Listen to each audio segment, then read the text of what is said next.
আসসালামু আলাইকুম এভরিওয়ান, কেমন আছেন সবাই? আশা করি সবাই ভালো আছেন। আমিও আজকে বাচ্চাদের জন্য একটা খাবার বানাচ্ছিলাম, মুরগির মাংসের টিকিয়া।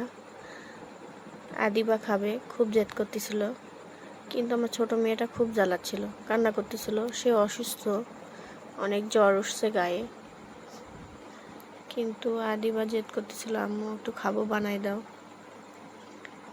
আমি একটু তাড়াহুড়া করেই বানাচ্ছিলাম,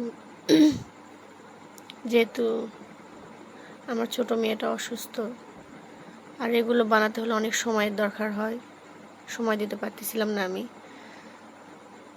তাই যেমন ইচ্ছা তেমন করেই বানিয়ে দিলাম। সেটাই আপনাদেরকে একটু শেয়ার করলাম। ভুল ত্রুটি হলে অবশ্যই ক্ষমা করবেন। আল্লাহ হাফেজ।